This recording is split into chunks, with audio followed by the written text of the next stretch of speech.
r/nosleep, posted by Reddit user likeeyedid. I'm playing a game called Smile, but nobody taught me the rules. Part 2. The first round of the game left my friend with a nasty scar. The second round had given us an ear that was cut right off someone's head.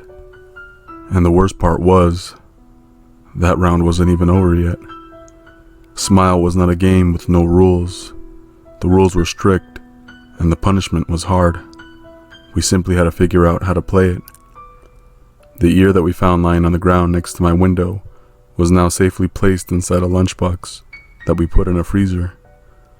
What else were we supposed to do with it?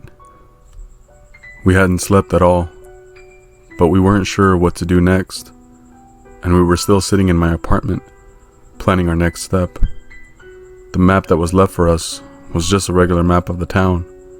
No matter how much we looked at it, we couldn't find any clues. It was early morning by now, and the shimmer of sunlight coming through the window gave me a feeling of hope. At least, until I saw the bloodstain that the jester left on the glass last night. We have the damn ear. Let's just send him a picture and be done with it, Lucas mumbled. Maybe you shouldn't talk like that, Lucas. You'll get terrible scars. His eyes rolled, and he popped another painkiller. It was his third pill already. Hey, Haley, why don't you tell us why you knew we had to smile in that photo? He responded. Our eyes went to Haley, who started fidgeting with her necklace. Why don't you show us the text I sent you, Lucas? I mean, we are a team after all, aren't we? Haley got up. Her avoidant expression turned sinister. Lucas stayed silent. Both my friends seemed to have something to hide. It was bad enough that we couldn't trust the game. Questioning each other was only making matters worse. Before they decided to put me on blast next, I brought the topic back to the challenge. We still had a jester to catch. Alright guys, calm down, yeah? Let's just figure out this damn game.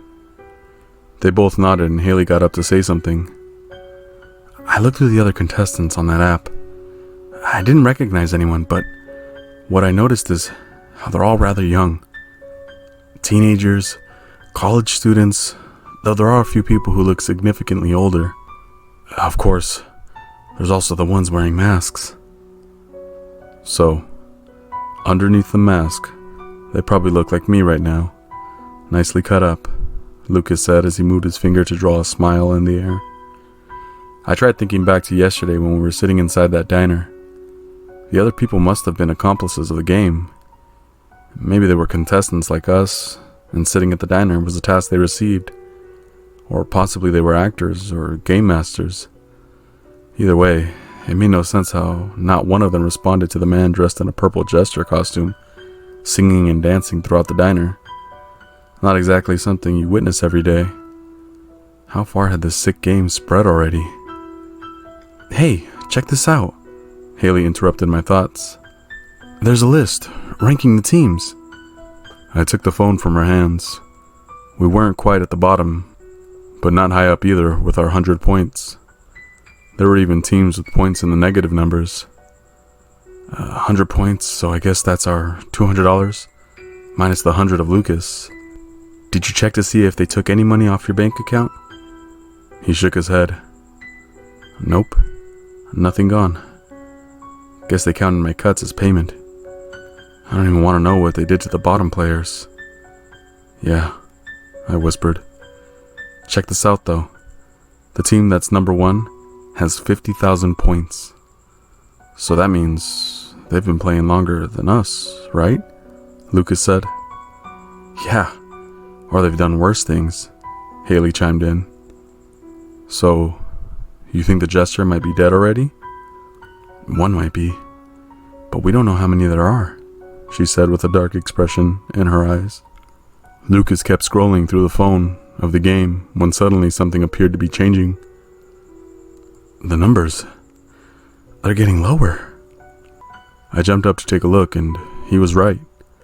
More and more teams were suddenly in the negatives. There was consistent movement. Nobody seemed to be gaining points, however. I grabbed the phone off Lucas's hand to take a further look.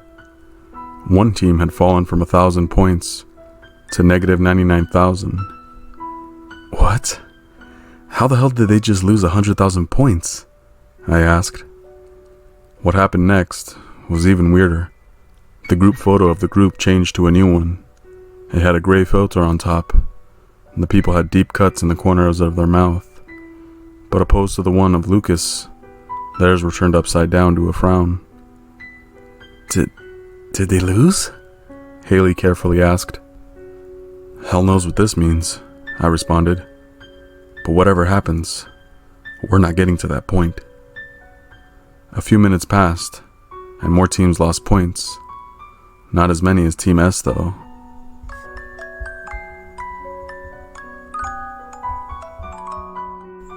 That noise was loud and shrill. I almost dropped my phone out of surprise. Lucas grabbed it from my hands and started grinding his teeth. I could feel the anger inside of him. You have been patient. Congrats. Round 2 will officially begin in 13 hours and 47 minutes. We weren't supposed to start yet. Fuck. That's why the others were lynched. Lucas shouted and jumped up from his seat. You think so? I asked. Well, why else would they give us the info now? Shit. Imagine what would have happened to us if we sent a photo of the year. They probably would have ripped ours off too. That damn jester tried to trick us too, Haley added. We still weren't sure what exactly our next steps were supposed to be. But if this was really true, then maybe we had almost passed the next task. All we needed to do was wait 12 hours and then send them the year. As we didn't have any information on what else we could do, we decided to rest for now. None of us had slept at all, and Lucas was still in a lot of pain. It didn't take much for Lucas to fall asleep. Haley and I tried researching more until I couldn't keep my eyes open either. I was passed out for what felt like forever. When I finally got up, the other two were in the kitchen making dinner and chatting. It was nice hearing them be normal with each other again.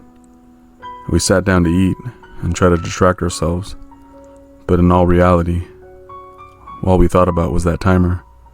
When it finally reached the last seconds, the three of us were curiously staring at the screen. The camera app opened. It was the back camera, but it had some strange filter on top. Are we supposed to take another photo? Lucas asked. I shrugged. They haven't mentioned anything like that. All we had was the ear and a map. Had we finished the assignment without doing anything? Wait, I got an idea, Haley said as she opened the map we found yesterday. She held the phone above it, and on the screen, we started seeing signs. There were crosses that appeared on 4 different parts of the map. 3 of them in random places around town, but one of them was far too familiar. It was my street. The cross marked my home. Round 2 has officially began. Now, go catch that jester. Or at least, parts of him. It's just showing my current location, probably, right? I nervously laughed. Must be. The other 3 places are all public places around town. I don't think so. I think they're all seeing it. Lucas interrupted her and pointed his finger to the window. Fuck me, not again. The first thing I saw was the creepy smile of a mask. The person wearing it had pressed their face right on the window and was scratching at the glass with their nail. Behind him stood 2 more masked strangers. The wrong smile burned its image into my eyes and brain. The one in the front kept moving his head from left to right while he was humming something in low tones. Hey, Finn, did you lock that window when we got back inside yesterday? Haley whispered.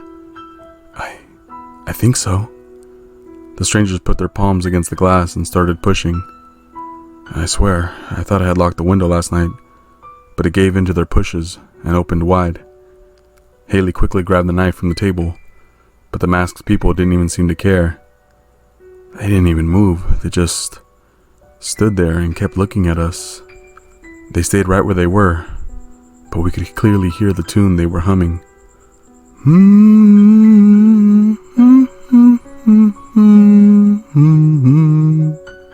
Lucas ran to the freezer, grabbed the box, and before any of us could react, he threw it right over their heads. The smiling faces turned around, grabbed the ear, and ran off. I jumped towards the window and locked it. The three of us were breathing heavily for a moment. None of us said a word. I had brought us into massive danger. Why the hell didn't I lock that window? Finally, Haley broke the silence. We had the ear. We could have sent the photo. We were too slow, she whispered.